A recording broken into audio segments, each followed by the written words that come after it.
questions. The Honourable Leader of the Opposition.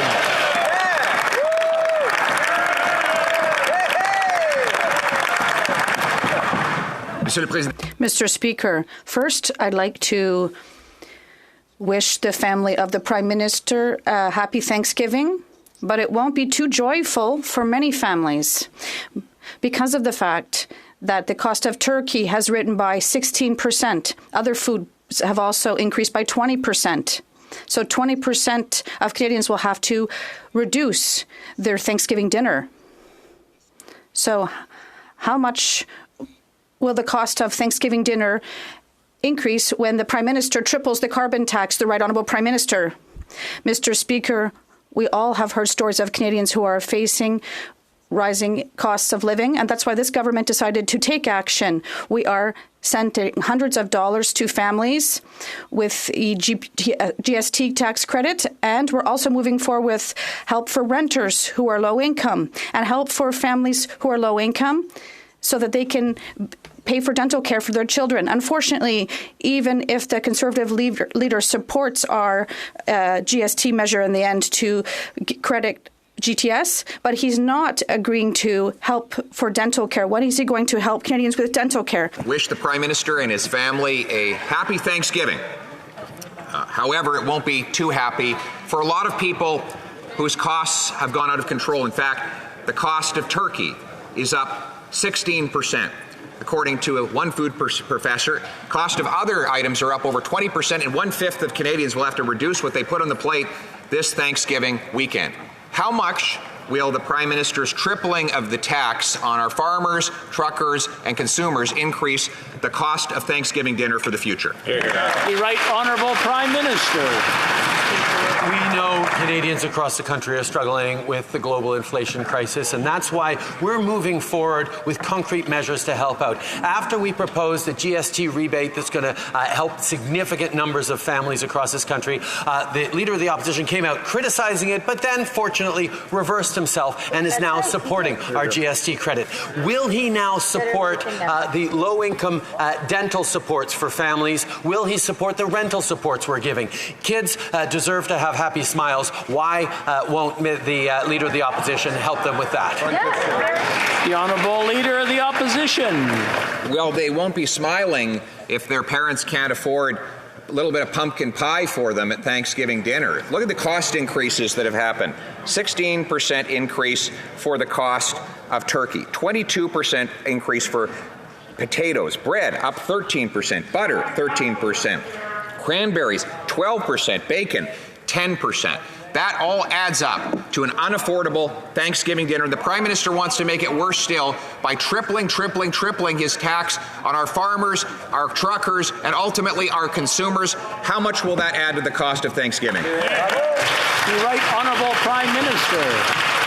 Speaker, he wants to help Canadians, but he will not stand with low-income Canadians who want to give their kids better smiles. But there is another important issue that is on Canadians' minds, particularly Canadians' women's minds as we meet here. If it were not for global news, we would not have learned that the Conservative leader has been purposefully using his videos to appeal to far-right misogynistic online movements.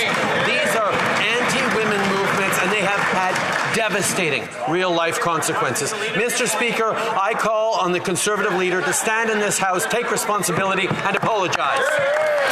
The Honourable Leader of the Opposition.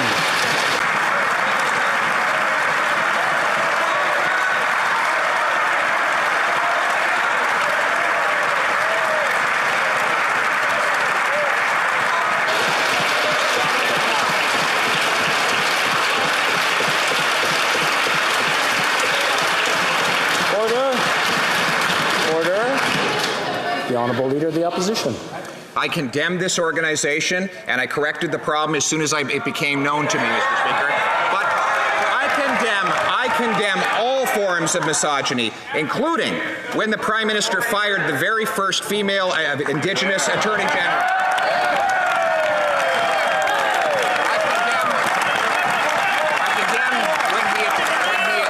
When he mistreated minority young women in his his own caucus who had to leave politics, and I condemn him for when he dressed up in racist costumes so many times he forgot them all. We condemn it always, Mr. Speaker.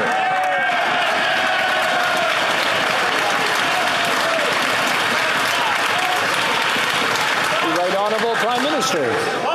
Mr. Speaker, the choice made by the Conservative leader in reaching out to extremist online groups into, pulling in anti-women, misogynistic groups for his own political gain is one that he will have to answer for. I think women across this country want to know why he allowed this to happen and want to see him take responsibility for it. The Honourable Leader of the Opposition.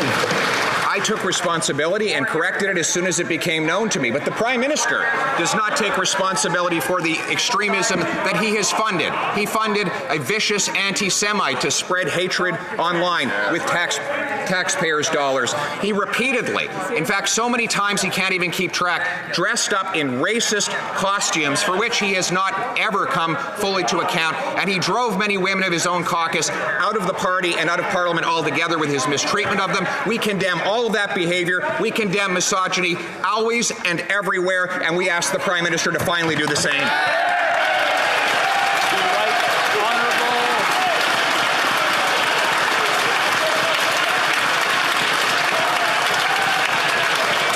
The Right Honourable Prime Minister.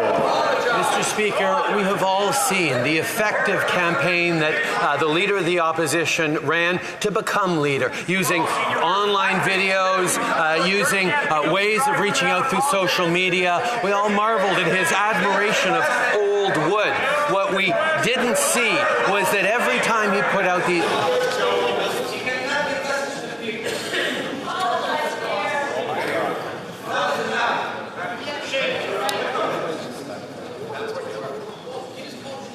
Are we done? Prime Minister, from the top, please. Mr. Speaker, a lot of ink was spilled and a lot of admiration for the effectiveness of the Leader of the Opposition's campaign to become leader, using social media, using clever videos. We all marveled at his admiration for old wood. But what we didn't see, Mr. Speaker, was his choice to include deliberate reaches out to far-right organizations, including hateful anti-women organizations, to try and advance his own political gains. He has played too close to the line with extremists for too long. Now he's got caught. Will he admit it? Will he apologize? Will he take responsibility? The Honourable Member for Belleuil-Chambly.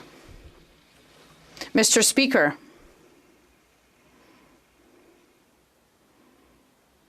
The Honourable Member. I'd like to know what the Prime Minister's intentions are at Roxham Road, increasing the number of immigrants without the approval of Quebec, giving favour to contracts to Liberal members, and given the labour shortage, while we're entering workers who are vulnerable, who do not speak French, and who we won't give a work permit to for over a year. Do we understand that there's nothing at all humanitarian about the Prime Minister's policy at Roxham Road? The Right Honourable Prime Minister, we all know that immigration is essential to our economy.